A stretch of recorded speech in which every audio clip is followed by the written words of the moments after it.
This time, Rob Partridge is going to be given one lap of racing to go.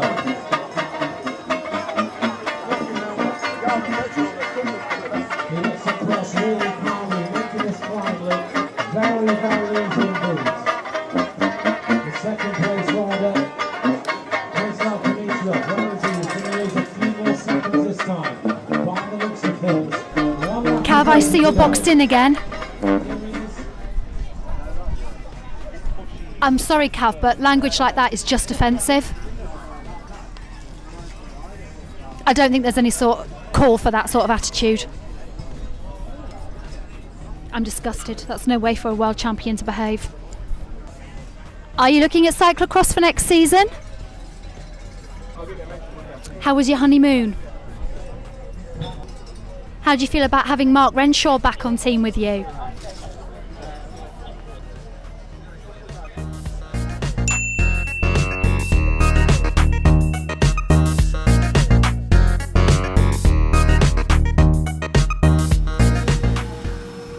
Are you here scouting for the new Trek team? Yes. The ability to down Tequila shots and ride through foam? Yeah, that's what we look for in downhill racers. Yeah. Absolutely, it's critical skills, transferable. Yeah. I'm not entirely sure there are any downhill racers here, but I don't know. I think maybe we'll just base it on like the ability to consume mass quantities of tequila and ride through a large wall of bubbles. And just take it from there. We could basically just teach them the skills that they need to be world-class downhill racers based on those two things, I think, yeah. Absolutely, I agree. Downing a shot while moving is not a skill you can teach. Anything else you can take? Yeah, downing a shot and riding down a hill both involve down things. So I can see that that's a pretty easily transferable skill, yeah. Awesome, awesome, thank you. You're welcome. Hi Anthony, we last saw you at Lombardy. Is this a better setup Tequila shortcut than you see in Italy? This one's a really important one because what they've had to do is think very carefully about the camber. Now, you couldn't do this on the run into Lombardy at the finish. No, you can imagine if Rodriguez had to do this, he'd be a bit confused.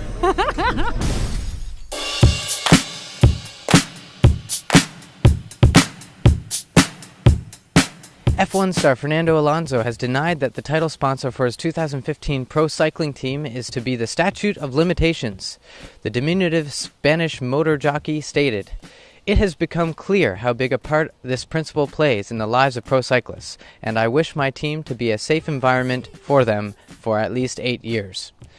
However, I do not want to see any of the team squirming as they watch the clock ticking down. And anyway, it's not like we could get free carbon fiber swag from a legal concept." UCI Supreme Emperor Brian Cookson struck from the heart of the Machiavellian court to castrate any attempts to hide bad stuff by his predecessor, not the UCI president, etc. Pat McQuaid's former staff were shocked, dismayed and disturbed by the instantaneous raid by staff from Swiss corporate investigations company Kroll. The raid took place within moments of the presidential vote taking place. Crayons, paper, and a typewriter were seized from Pat's office, and a pair of trousers once worn to dinner with Hein were retrieved from a shredder. Pat's salary was revealed to be $500,000, and Brian has decided that by drinking tea instead of single malt, he is able to live on a salary $150,000 lower, though he clearly has never bought a hot beverage at Swiss prices. In the meantime, the call to fix cycling was lost in translation at the ASO,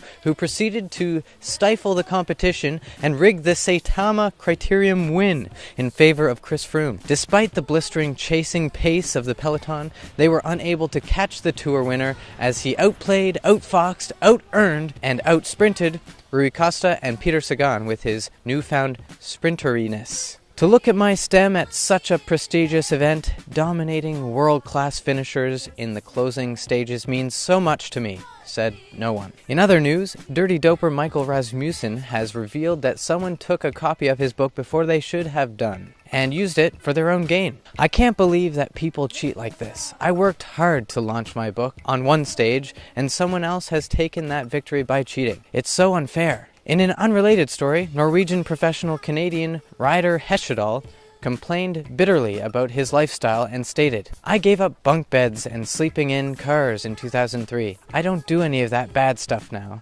Since then, I have lived a comfortable life in Catalonia and refute the claims that I endure the personal hardships that other clean riders may face. Suckers. Jonathan Vaughters interrupted a fishing trip once. We're not sure why. Nothing to see here.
Sunday morning, Cromford, Derbyshire Cafe.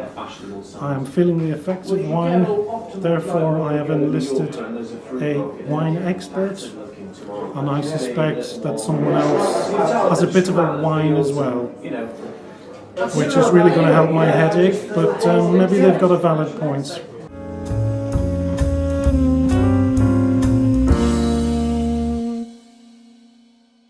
Chianti Classico, best wine in the world. Italians make some of the best wine in the world. You shouldn't discount the Italians and just go to France for wine. This is Chianti Classico, Poggio Rosso. It's not one of the most famous, but you get much better value for money. So what you need to look out for is this pink sticker. It says Chianti Classico. It's got a black cock on it, just like my cycling shirt. Do you have anything to say, William? My wine. Yeah. My wine.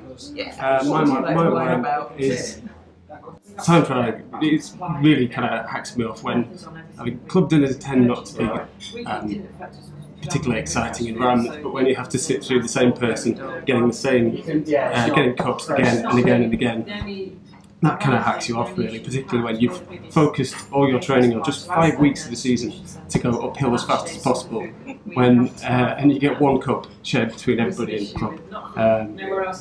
That kind of hacks me off. And time trialing on dual carriageway just takes all the fun out of cycling.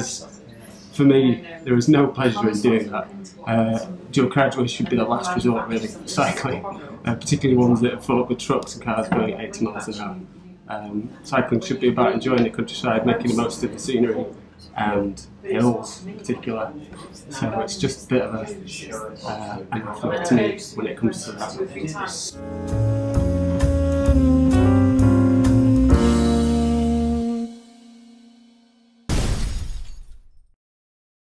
Okay, one of the mechanical things that a lot of people have issues with is setting up the rear mech on their bike, just so they get really accurate, clean shifting. It's not actually rocket science. That's the thing that puts rockets in space. This is just how do you change gear. So let's have a quick look at how to set your mech up pretty pain-free.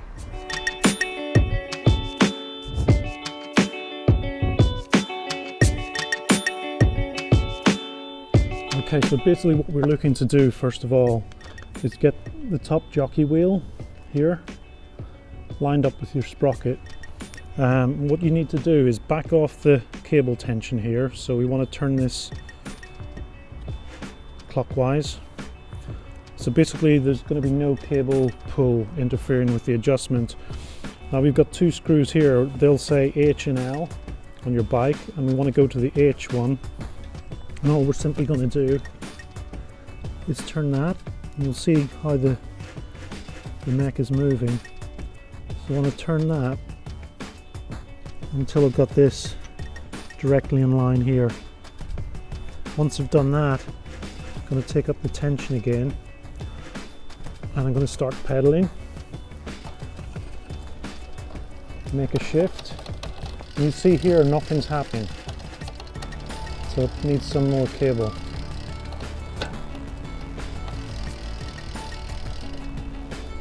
And now you can hear there's no clicking going on. I'm going to try an upshift, and that's working well.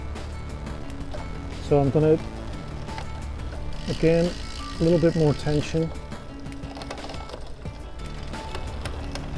You can hear that's not shifting immediately, so I'll put a little bit more tension in the chain. We'll go all the way up the block.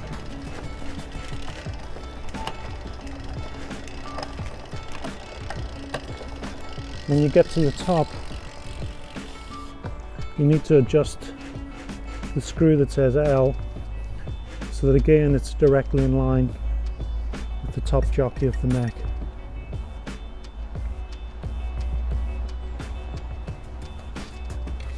And what you should get then is clean upshifts all the way down the block.